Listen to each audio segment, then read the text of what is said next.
O sea que estamos hablando de que allí transforman la cocaína en hormigón. Ahora mismo la península ibérica es la gran puerta de entrada de la cocaína que proviene de América Latina. El narcotráfico solo aparece en la agenda política cuando mueren, como ocurrió por desgracia, 2 guardias civiles en el muelle de Barbate. Cuanto menos se hable, mejor. Entonces, es un poco la pescadilla que se muerde la cola. A los malos, a los narcos les interesa que no se hable, y luego por otra parte los políticos también quieren que no se hable porque parece que es una mala publicidad. ¿Cómo se crea un gran narcotraficante? ¿Cuál dirías que es la virtud para que un narcotraficante triunfe? El narcotraficante que tiene éxito es el que nadie conoce. Ese es el narcotraficante que tiene éxito.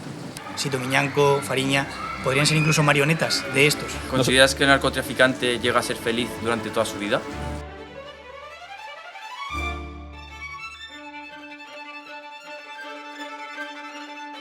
Bueno, familia, bienvenidos. Hoy estamos aquí en un podcast en Pontevedra, como ya sabéis, y habéis estado viendo en el vlog anterior que subimos el domingo. Y bueno, la verdad que ha sido una experiencia bastante chula, ¿no? El poder venirnos aquí de viaje y poder tener un invitado como el que tenemos hoy, que ha tenido pues el detalle de poder recibirnos aquí hoy y dejarnos este podcast. Así que nada, Víctor, un placer estar hoy aquí contigo. Un placer es mío, realmente. Muchas gracias por venir.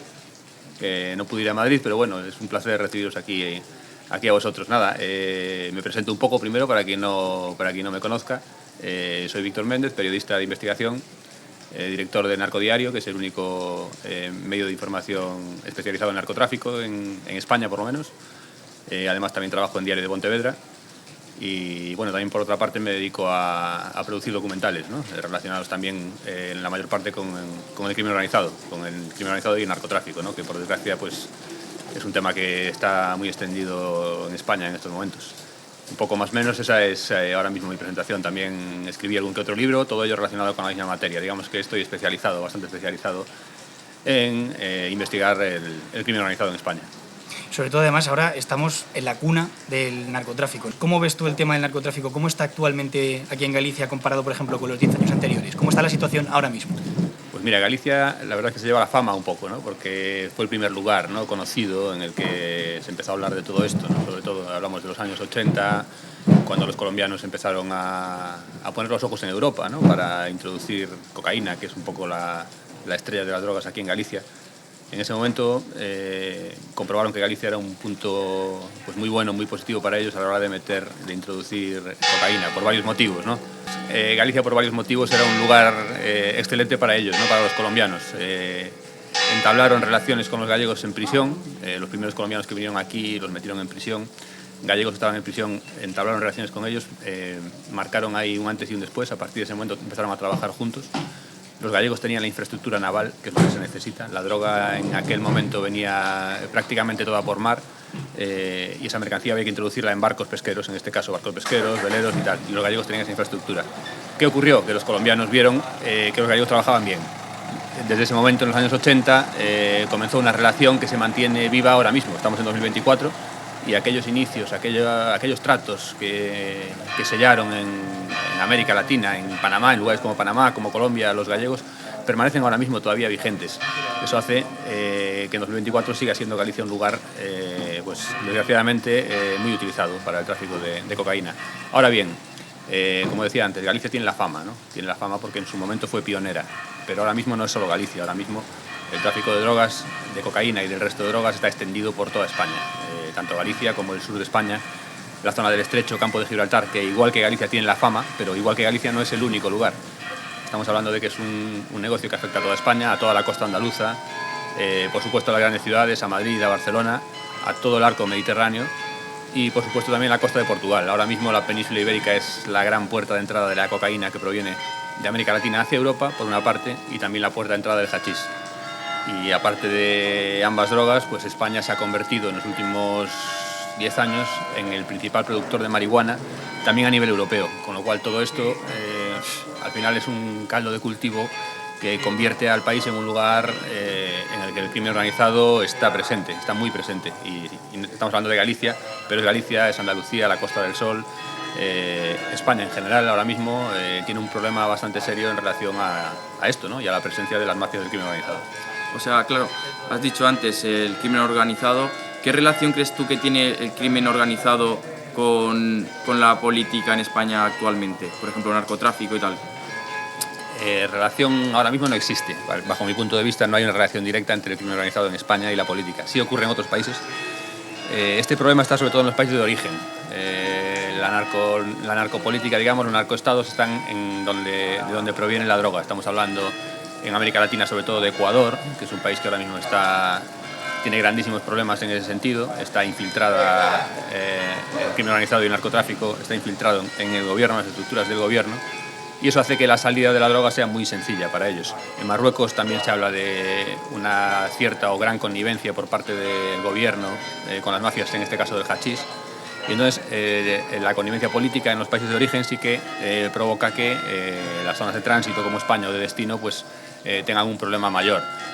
A nivel político en España el problema que hay en relación con el narcotráfico es la falta, digamos, de interés por parte de las autoridades a la hora de frenar todo esto. Hay un claro desinterés desde el punto de vista en que, por ejemplo, la planta judicial, la capacidad de los juzgados españoles en puntos como Galicia o en puntos como el campo de Gibraltar, no puede ni de lejos asumir la gran cantidad de investigaciones, de operaciones que hay.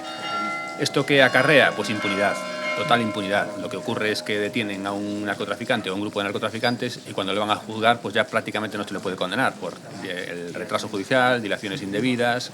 Las penas no son tampoco del marco judicial del Código Penal español, tampoco son todo lo elevadas y todo lo ejemplarizantes. Entonces esta parte sí que se le puede achacar a las autoridades políticas, que no existe un marco ni legislativo moderno ni judicial adaptado a la gran cantidad de crimen organizado y narcotráfico que existe. Ellos saben que esto es así, sin embargo no se ponen los medios para, digamos, poner fin a esto que está ocurriendo. Claro, o sea, el narcotráfico podía beneficiar a España, ¿no? Por eso a lo mejor el desinterés que tiene de esas medidas de pasar directamente, ¿no? Podrían mejorar todo, por ejemplo, fronteras y todo esto, ¿no? El asunto es que no hay una conciencia, no está en la agenda política el narcotráfico. El narcotráfico solo aparece en la agenda política cuando mueren, como ocurrió por desgracia, 2 guardias civiles en el muelle de Barbate. Sí, en el caso Barbate, ¿no? Ahí aparece el narcotráfico en la agenda política durante un tiempo muy limitado, cuando está, digamos, en el momento top. O vuelve a aparecer, por ejemplo, ahora cuando acaban de poner en libertad a un jefe de la macromafia en Marbella, y entonces el gobierno de Holanda pues se enfada, evidentemente, porque estamos hablando de un objetivo prioritario para ellos, y el sistema judicial español, que funciona muy mal, pues acaba de provocar que un objetivo prioritario de Holanda, que tenía amenazados entre otros a la familia real, pues esté en la calle. Ahí es cuando aparece, pero aparece de forma muy puntual. Lo que no hace, digamos, el gobierno, ni este gobierno, ni ninguno de los anteriores gobiernos en España, es llevar a cabo un plan integral que debería afectar no al Ministerio de Sanidad, Salud Pública y al Ministerio del Interior, que es la represión pura y dura, sino a todos los ministerios. Es un arco que debería entrar, primeramente, educación, por ejemplo. Digamos que debería ser transversal, un plan transversal, si realmente lo que ellos quieren es poner fin o paliar de alguna manera todo esto. Al final, con represión, aunque la policía funciona súper bien, la Guardia Civil, las aduanas, las incautaciones son constantes, pero la sola represión no sirve absolutamente para nada, y menos en un momento como el actual. Ni la sola represión ni el solo trabajo sanitario a nivel de salud pública. Tendría que ser un plan transversal, guiado por expertos, si realmente hubiese esa intención de, como dices tú, de poner fin a todo esto. Yo la intención no la veo. Las inversiones van en otra dirección. Las autoridades políticas tienen otras prioridades, digamos, que no son la lucha contra el narcotráfico. Sí que es verdad que se ponen medios, pero en absoluto suficientes para la gran cantidad de crimen organizado, volvemos otra vez, que existe en España ahora mismo. Pero yo lo que noto con esto que me estás diciendo es que existe como una especie de invisibilidad, ¿no?, de este tema, y como que la gente está poco informada realmente de cómo se están quitando los políticos, se están lavando en ese sentido las manos. Y yo lo que me genera curiosidad es saber por qué no se puede dar más voz a este tema. ¿Es porque a lo mejor en cierta manera se corta las voces, por ejemplo, de periodistas como tú, que quieren a lo mejor defender un poquito más esta situación, que se tome más acción con el tema del narcotráfico en España? ¿Por qué se invisibiliza esto? O sea, ¿cuál es el tema?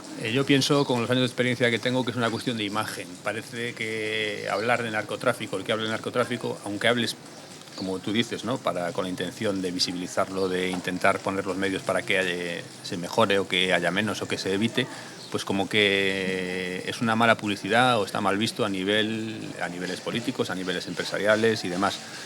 ¿Con esto qué sucede? Pues que se hace el juego a los narcotraficantes. Los narcotraficantes, al final, las grandes estructuras de crimen organizado, lo que quieren es la invisibilidad, lo que tú estás comentando. A ellos no les interesa estar en la agenda ni política ni pública. Cuanto menos se hable de ellos mejor van a trabajar. Y esto es lo que ocurre ahora mismo. Ellos, por ejemplo, por eso no ocurre en España cosas como la que pasan en México, en la que pues, se encuentran asesinatos de forma constante, o en otros países de América Latina.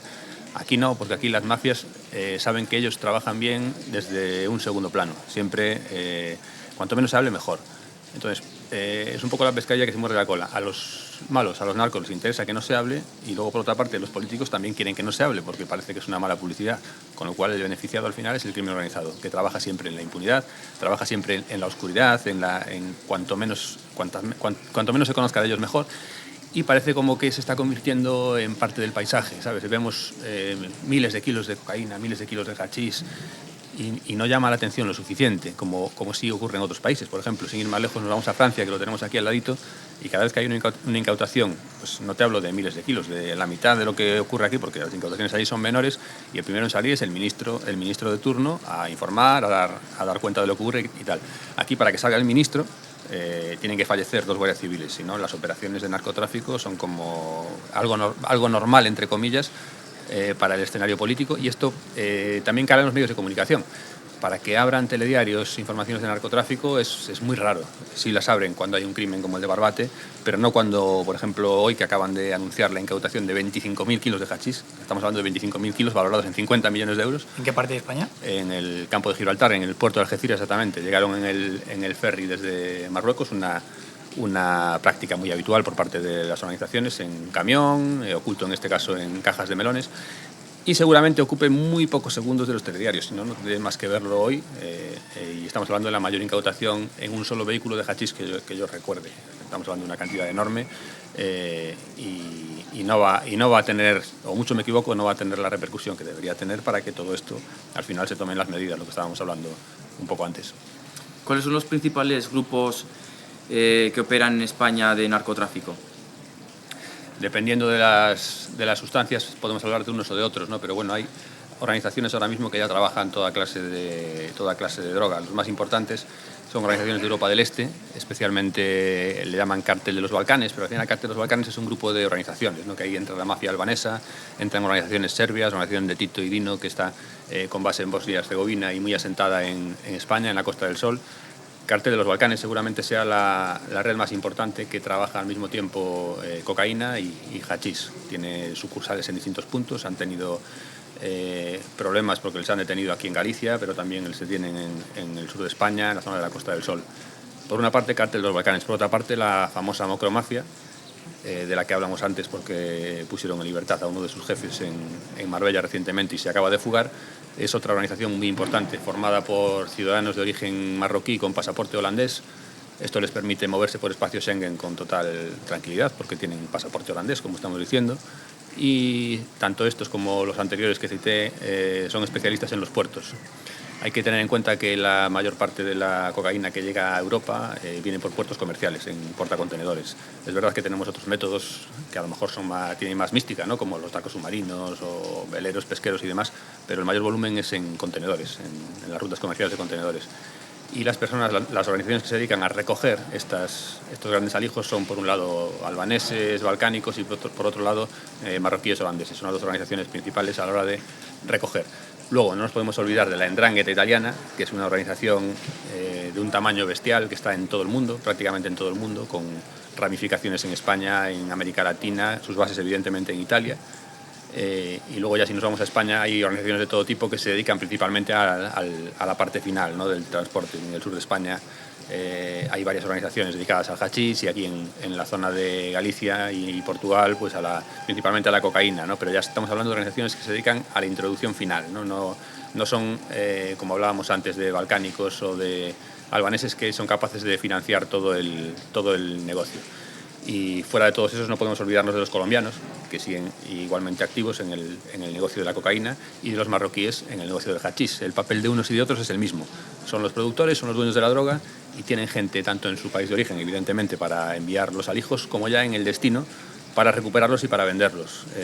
Los propios productores, tanto por una parte colombianos, por otra parte marroquíes, dependiendo del tipo de droga, pues también son un actor importantísimo en el tráfico de cocaína y de hachís en España. ¿Cómo se crea un gran narcotraficante?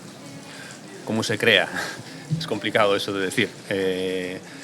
Al final, en muchos casos, si hablamos hay que distinguir entre narcotraficantes españoles a lo mejor y narcotraficantes extranjeros. En el caso de los españoles, los narcotraficantes de, digamos, un cierto peso tienen que partir, digamos, de que alguien le recomiende o de que él mismo tenga lazos familiares, personales con otro, digamos, de mayor edad, que ya tenga esa confianza por parte de, sobre todo, de los suministradores.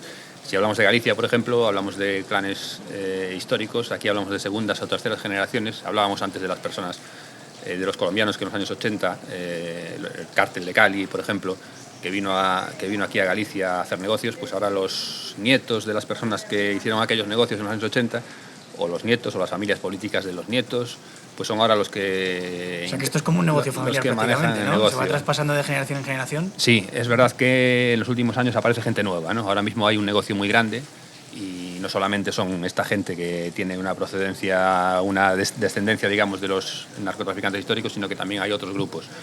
Pero sí que esa es una línea que todavía permanece activa. Luego, si nos vamos a otros países, balcánicos, por ejemplo, las personas que se dedican al negocio de la cocaína y del hachís, ahora mismo muchas de ellas proceden de la época de la Guerra de los Balcanes, gente con formación militar, que salieron del país, no de los países, digamos, que son ahora, y poco a poco se introdujeron en el mundo del crimen organizado, empezando primero por negocios, digamos, un poquito menos lucrativos, como la prostitución, como los robos en viviendas, en el caso de la mafia albanesa, pero rápidamente se dieron cuenta de que el narcotráfico es un tipo de delito en el que se mojan menos, tiene menos riesgo que un robo en una vivienda o que la prostitución, y que tiene un lucro mucho mayor.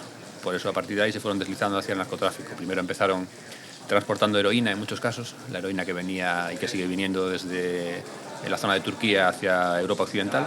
Como los Balcanes estaban en camino, pues les fue sencillo introducirse. Y poco a poco, cuando ya se establecieron en países como España o otros países de Europa, pues Reino Unido, Holanda, por supuesto, pues comenzaron a traficar con cocaína. ¿Cuál dirías que es la virtud para que un narcotraficante triunfe, que sea exitoso? Ahora mismo, a día de hoy, tiene que manejar al 100% las nuevas tecnologías, la comunicación. La comunicación es fundamental, conseguir un canal de comunicación encriptada, que son los que utilizan ellos, que no sea descifrable por las autoridades. Al final, para una organización de narcotráfico, lo fundamental es comunicarse sin que nadie les escuche. Primero, comunicación. Tiene que ser una persona inteligente y luego tiene que ser una persona que no tenga interés alguno en aparecer en el foco mediático. Cuando apareces en el foco mediático, inmediatamente estás en el foco policial. Y cuando estás en el foco policial, acabas detenido. Los narcotraficantes que funcionan, en Colombia le llaman los invisibles, ¿no? Es un tipo de narcotraficante moderno, digamos, pero que ya lleva unos años ya, pues que se han dado cuenta de que es la forma, ¿no?, que a ellos les interesa. Y si te das cuenta, cada vez que detienen a un capo importante, intentan por todos los medios que su rostro no aparezca en las fotos, en los juicios intentan esconderse. El narcotraficante que tiene éxito es el que nadie conoce. Ese es el narcotraficante que tiene éxito. Has dicho las nuevas tecnologías. Hemos visto, por ejemplo, que están pillando a lo mejor gente que mueven con un dron 200 kilos de un lado a otro, ¿no? Y submarinos que van por GPS, que te mueven toneladas también. ¿Cómo va evolucionando todas estas nuevas tecnologías? ¿Benefician al narcotráfico? ¿Les perjudica? Porque claro, la policía también tiene ese tipo de tecnología, ¿no? Sí, pero hay una diferencia muy grande. Bueno, hay dos diferencias. Por una parte, el crimen organizado tiene una capacidad económica ilimitada, completamente ilimitada. La policía, evidentemente, no. La policía tiene un presupuesto. Con lo cual, la tecnología que manejan ellos va a ser siempre muy superior, tanto en comunicaciones, hablábamos antes de tecnología de telefonía encriptada, como también en elementos para el transporte, ¿no? Como estabas comentando ahora, drones. Pues mira, por poner un ejemplo, están trabajando ya con drones que van adosados a barcos, también con GPS, y que en un momento dado ellos mismos, a distancia, digamos que salen del barco y avanzan por su cuenta hasta un punto en el que otra persona de la organización recoge. Hablabas de... Bueno, drones submarinos son esos, pero también drones de toda la vida, narcosubmarinos, por supuesto. También hay evidencia de submarinos que se sumergen, ya no solo narcosubmarinos, que son, como sabéis, estos que van, digamos, en superficie a dos aguas, sino de submarinos que se sumergen, con lo cual es prácticamente ya imposible detectarlos. O sea que estamos hablando de que la principal ventaja que tiene el narcotráfico frente a un Estado o a la policía es que tienen más pasta que ellos.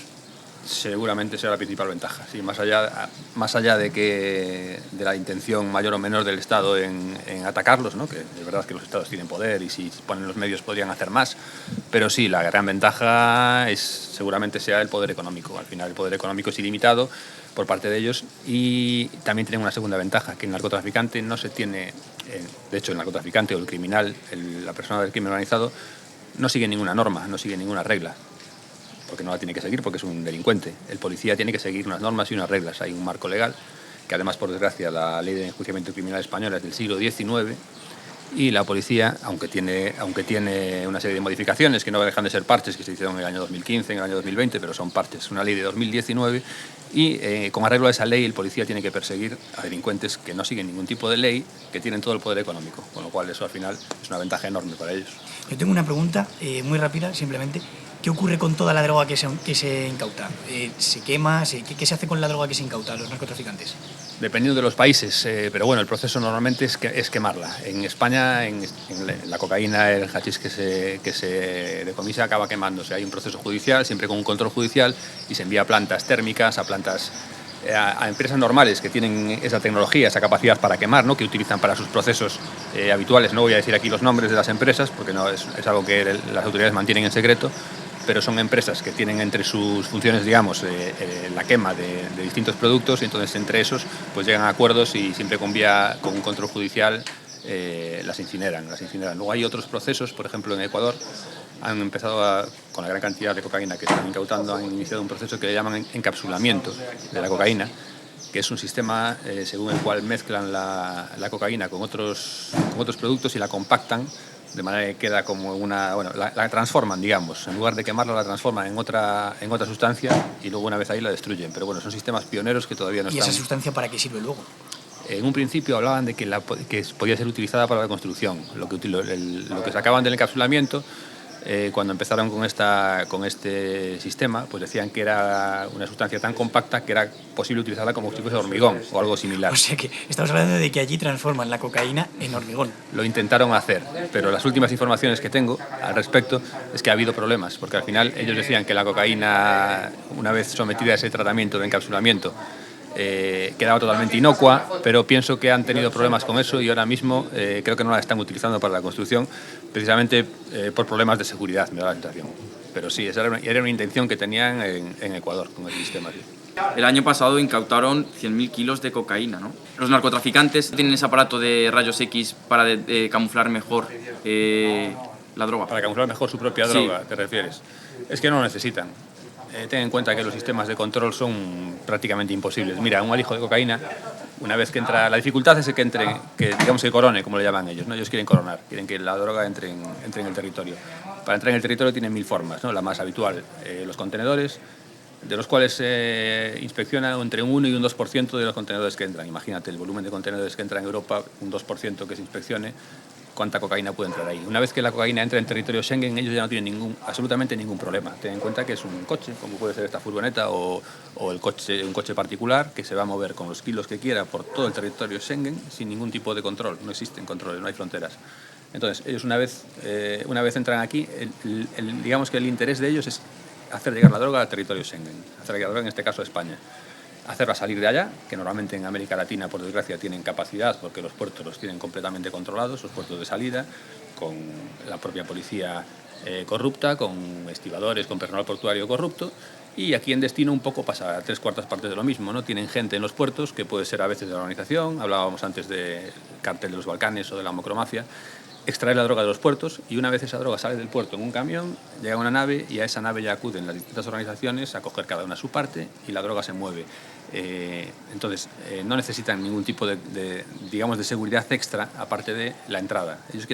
El objetivo de las organizaciones criminales es introducir la droga, meter la cocaína en Europa. Una vez está en Europa, ya está el trabajo hecho. El resto es muy fácil para ellos. Por ejemplo, has dicho antes también, están organizaciones, ¿no? Los Balcanes, italianos, diferentes grupos criminales. ¿Cómo hacen ellos para destacar, para ser el grupo más fuerte de la organización y mantenerse durante un tiempo? Es complicado. ¿Sabes qué pasa? Que hay negocio para todos. Al final hay negocio para todos. Es verdad que para hacerse fuertes en esto del crimen organizado, ahora mismo, a día de hoy, 2024, hay varias hay varios puntos en los que tienen que estar. Todas esas organizaciones de las que hablo, los balcánicos, italianos, Mocromafia, tienen que estar en América Latina. Hablamos de Ecuador, hablamos de Colombia principalmente, también Brasil, puntos de partida. Ellos tienen que tener sus oficinas allí. Tienen que tener sus oficinas en España principalmente, porque es el principal país de entrada, tanto en España como en los puertos de Rotterdam y Amberes, que son los dos principales a nivel europeo. Y luego, por última parte, las cabezas de todo esto están en Dubái. Ahora mismo Dubái, a pesar de que están empezando a establecer acuerdos de cooperación con autoridades europeas para intentar atacar a narcos, de hecho ya han extraditado a algunos narcos de allí, como a Ridwan Taghi, del jefe de la Mocromafia, o como a Rafael Imperiale de la camorra italiana, pero aún así sigue siendo un refugio para ellos. Dubái es un refugio dorado, y ahí es donde se hacen muchos de los grandes tratos entre estas organizaciones de las que hablas, del crimen organizado. Se hacen en Dubái, se hacen en la Costa del Sol y se hacen en América Latina. Son puntos en los que ellos tienen que estar, y de hecho están. ¿Por qué Dubái? Para poder hacer esos negocios. Por un doble motivo. Por una parte, porque los tratados de extradición allí prácticamente no existen. Digamos que allí pueden vivir a su antojo, y por otra parte pueden disfrutar de los lujos que les permite su dinero negro, porque al final ellos manejan mucho dinero negro.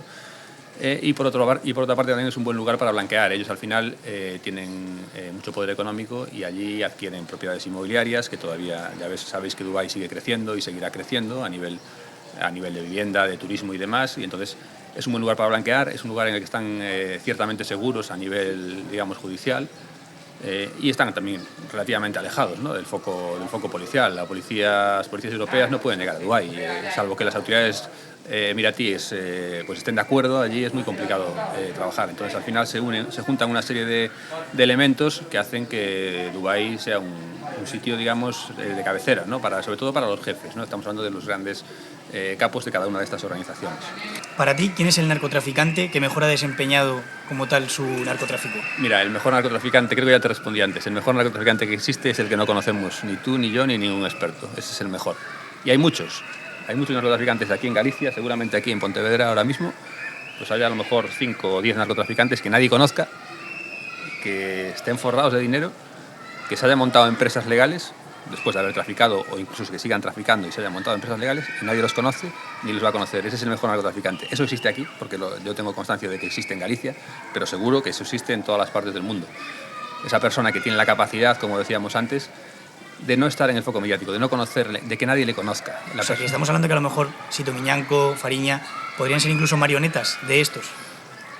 Seguramente no marionetas, pero sí personas que no tomaron el camino correcto. Sito Miñanco se ha pasado 3/4 partes de su vida en prisión. Eso no es ningún éxito de narcotraficante. ¿Dónde está el éxito ahí? El éxito es la persona que ha traficado y que trafica y que nadie le conoce y que está en su casa y que se va en un Ferrari los fines de semana sin que nadie lo sepa, porque tiene una empresa legal que le permitiría, entre comillas, pues disfrutar de ese Ferrari o todos esos lujos. Ese es el mejor narcotraficante, son esos, son los que realmente tienen el poder. Los Sitos Miñancos, los Rafael Imperiale, hablábamos antes, los hermanos Orejuela, Pablo Escobar, tienen mucha fama, pero su éxito para mí es ninguno, así de claro, porque son personas que ha conocido todo el mundo, que tienen mucha fama, pero que el resultado final del narcotráfico, que al final es un negocio, el narcotráfico, la gente que trafica con drogas simplemente lo que quiere es hacerse ricos trabajando lo menos posible, pues no ha conseguido ese éxito. Sí que ha ganado dinero en un tiempo limitado, pero al final han acabado en la cárcel o muertos. Con lo cual, esos no son los narcotraficantes de éxito, son los más famosos, sí. El narcotraficante de éxito es el que no conocemos y ahora mismo pues está disfrutando de, pues en este caso, una mariscada seguramente en el mejor restaurante de Pontevedra o en el mejor restaurante de Marbella, y que además tiene empresas que le permiten disfrutar de todo eso sin que nadie les investigue. Y de esos hay muchos. ¿De qué manera puede coger un narcotraficante y con todo ese negocio que tiene lavar el dinero? Es decir, que parezca legal. Cada vez es más fácil eso, mira, fíjate. Si hace algunos años la operativa para perseguir este tipo de blanqueo de dinero era complicada, porque ellos tienen abogados muy especializados en eso, en el blanqueo, y lo que hacían era generar distintas empresas, pantalla, testaferros, para que el dinero al final llegase a paraísos fiscales y estuviese alejado totalmente de aquí, ¿no? Eso digamos que era lo tradicional, lo que se venía haciendo y se sigue haciendo, ¿no?, ahora mismo, ¿no?, en narcotraficantes con empresas que están muy lejos de su propio nombre, pero las controlan ellos. De esa manera han blanqueado millones y millones a lo largo de los años.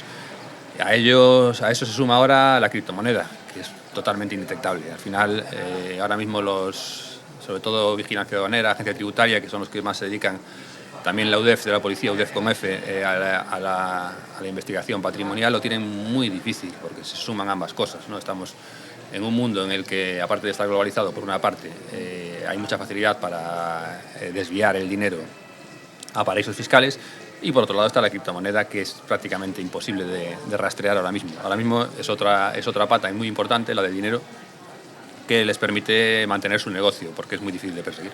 Tú por tu trabajo has tratado con bastantes narcotraficantes, supongo, ¿no? Uh-huh. Muchas veces se dice que ellos tienen como un ritual, ¿no?, para saber que los envíos salgan bien y tal. ¿Tienes constancia de ello? Ritual. Es verdad que, los colombianos, sí que es verdad que los colombianos sí que fían mucho a la santería.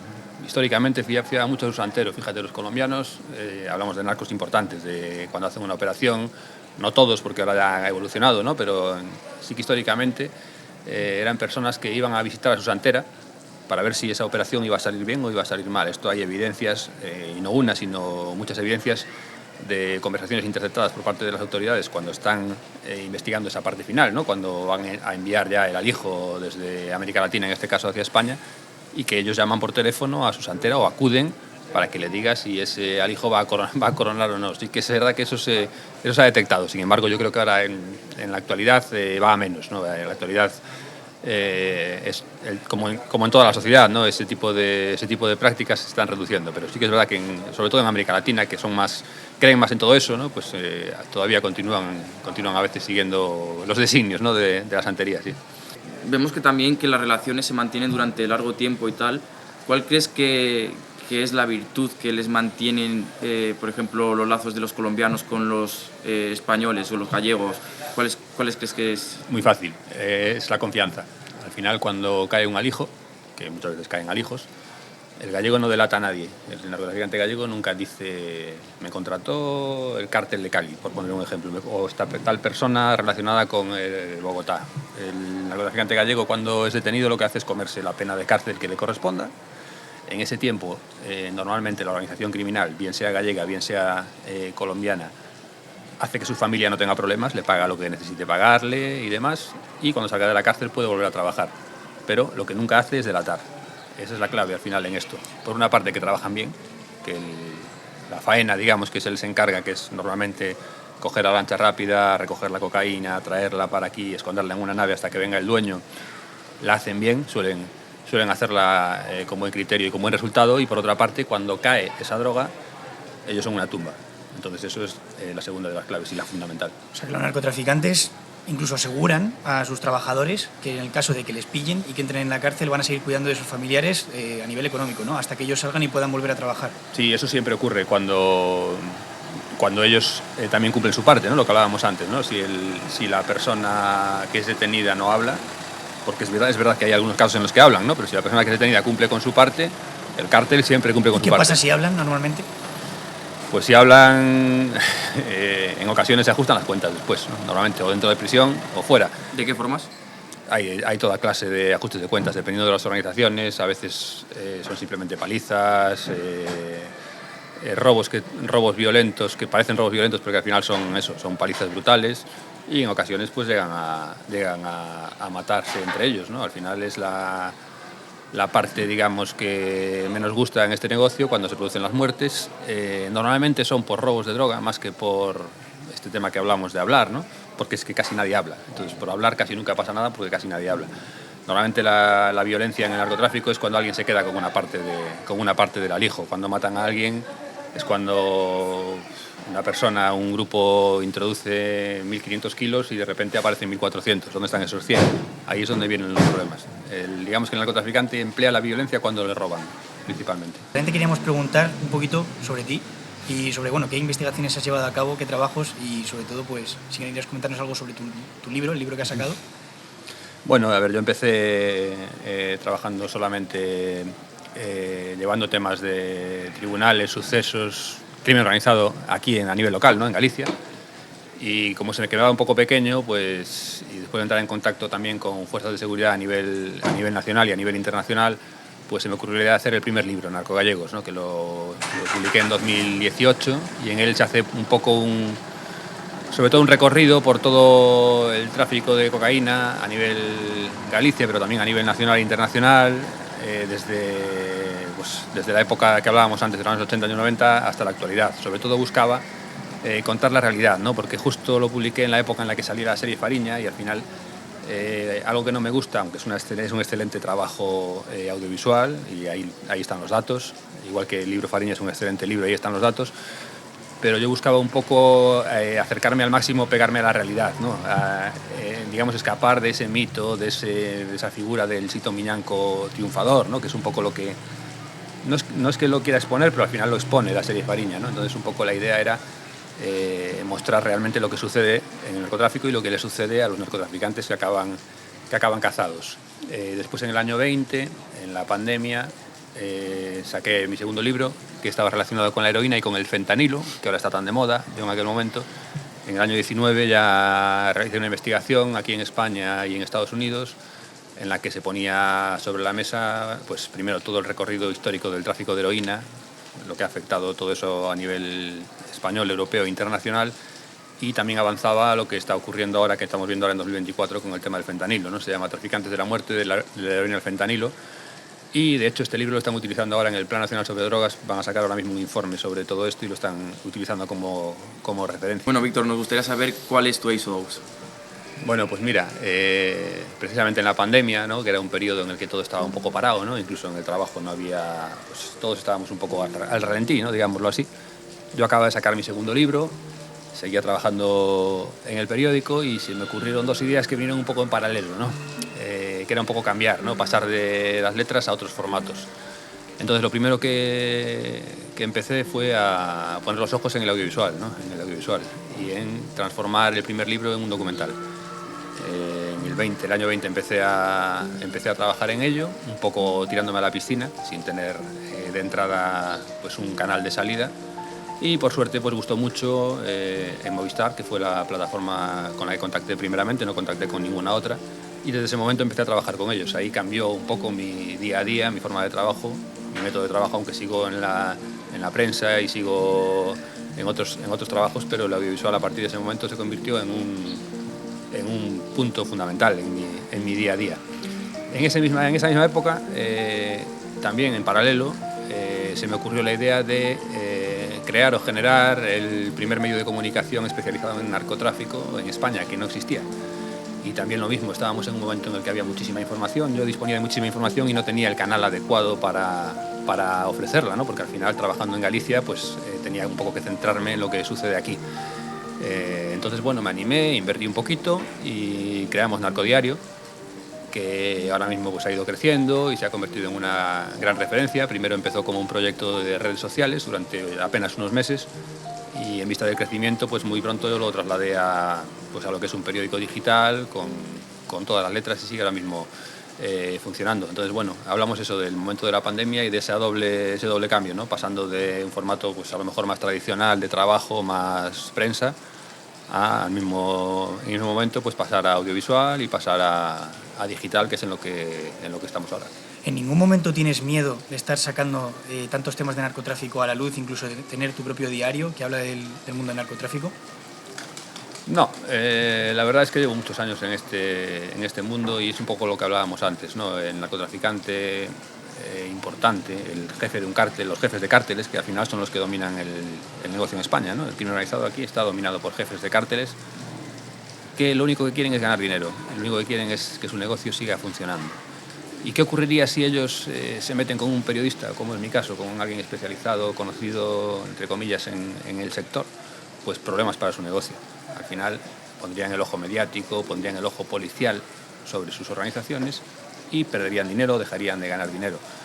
El único problema que puedes tener cuando hablas de narcotráfico viene dado muchas veces de gente de menor entidad, no digámoslo así, de personas a lo mejor con drogodependencia, personas que se dedican al menudeo, a distribuir a menor escala, que tienen menos entidad. Entonces ahí sí que pueden a lo mejor pues proferir alguna amenaza, pues en ese sentido. Pero el gran cártel, los grandes cárteles, que son los que dominan y son al final los que igual que la policía sigue en el día a día en el narcodiario, por ejemplo, pues saben que no les interesa en absoluto eso. Es un negocio y aquí todos nos conocemos. La policía les conoce a unos, a otros, los narcotraficantes conocen, en este caso nos conocen a nosotros, y cada uno hace su trabajo. En ese sentido todo se respeta, pero no porque sean personas respetables ni que ellos quieran respetar, sino porque es bueno para su negocio, digamos. Lo contrario sería... Y últimamente vemos a muchos chavales, ¿no?, jóvenes que tienen esta admiración por los narcos, ¿no?, por el estilo de vida que tienen, que son fiestas, lujos, coches. ¿Cuánto tiempo llevas tú investigando a los narcotraficantes? Pues mucho tiempo, más de 15 años. ¿Más de 15 años? Sí, desde el año 2008, 2009 aproximadamente, que fue cuando comencé un poco con esta especialización en este área. Antes hacía otro tipo de periodismo más variado, me gustaba el periodismo deportivo, por ejemplo, hago deporte, pero bueno, llevo sobre 15 años sobre este tema. Pero es importante lo que hablas de los jóvenes. Al final, la imagen que se está dando y que se sigue dando, sobre todo en los formatos audiovisuales, y es por eso que yo hago documentales en los que se ve todo lo contrario. Pero lo que están dando... Si te refieres a series de Netflix, por ejemplo. Claro, ¿no? series de Netflix, son formatos en los que aparecen los narcotraficantes como triunfadores y como modelos a seguir. ¿Consideras que el narcotraficante llega a ser feliz durante toda su vida? Para nada. Sobre todo lo que hablábamos antes, narcotraficante conocido, famoso, acaba en la cárcel. El 99% de los casos. ¿Y no conocido y tal? ¿Consideras que llega a ser feliz durante toda su vida? Porque claro, toda su vida es como un temor, ¿no?, de que te pillen, de que te investiguen. Yo pienso que los que realmente lo hacen bien no tienen ese temor, tienen esa tranquilidad. Yo pienso que hay narcotraficantes seguramente que puedan disfrutar de sus bienes y que nadie lo sepa. Es verdad que deben ser muy pocos, porque al final el que repite en el negocio, al final alguien habla en algún punto, en algún momento, y acaban siendo, como tú dices, ¿no?, acaban teniendo miedo de que les puedan detener, de que puedan en algún momento capturarles. Yo pienso que el narcotraficante feliz, como tú dices, no hay, porque toda persona sabe que está actuando en contra de la salud pública, que está dirigiendo una organización en la que muchas veces hay muertes. Conciencia tranquila no va a poder tener, por mucho que esté en libertad, por mucho que maneje dinero, no va a ser una persona con una conciencia tranquila.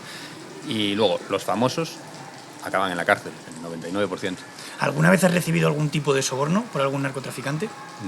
No, por mi parte sí que es verdad que los narcotraficantes, es verdad que este negocio es muy lucrativo y que manejan mucho dinero, pero como decía antes, aquí todos nos conocemos y por mi parte saben que mi papel está muy lejos del suyo, ¿no?, de cada uno hace su papel. Y sí que es verdad que el dinero aflora en distintos puntos en este negocio, pero en mi caso no he recibido ni siquiera tampoco ninguna proposición, porque también sabrían ellos cuál sería el resultado, ¿no?, de esa proposición. Hay una teoría en todas las películas y todo este mundo delictivo, ¿no?, de narcotráfico, que siempre el narcotraficante muere infeliz.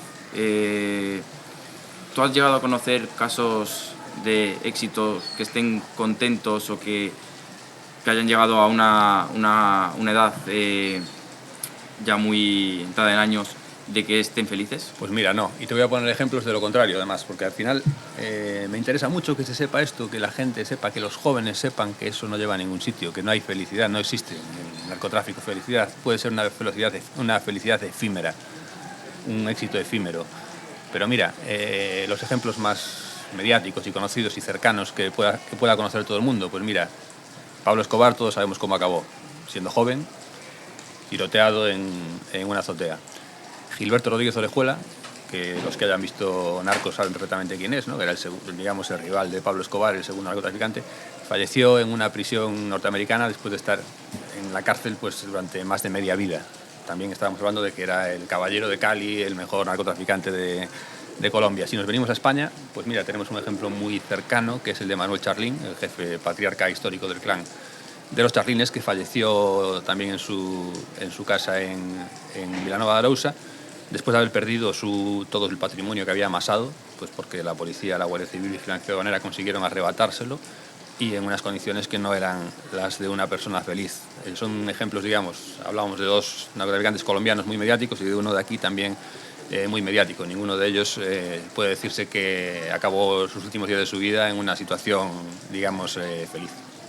Este podcast ha servido para quitar la creencia de que los narcotraficantes viven bien realmente, porque al final es un poquito lo que tú nos estás contando. Es completamente efímero. Es verdad que consiguen dinero fácil y rápido.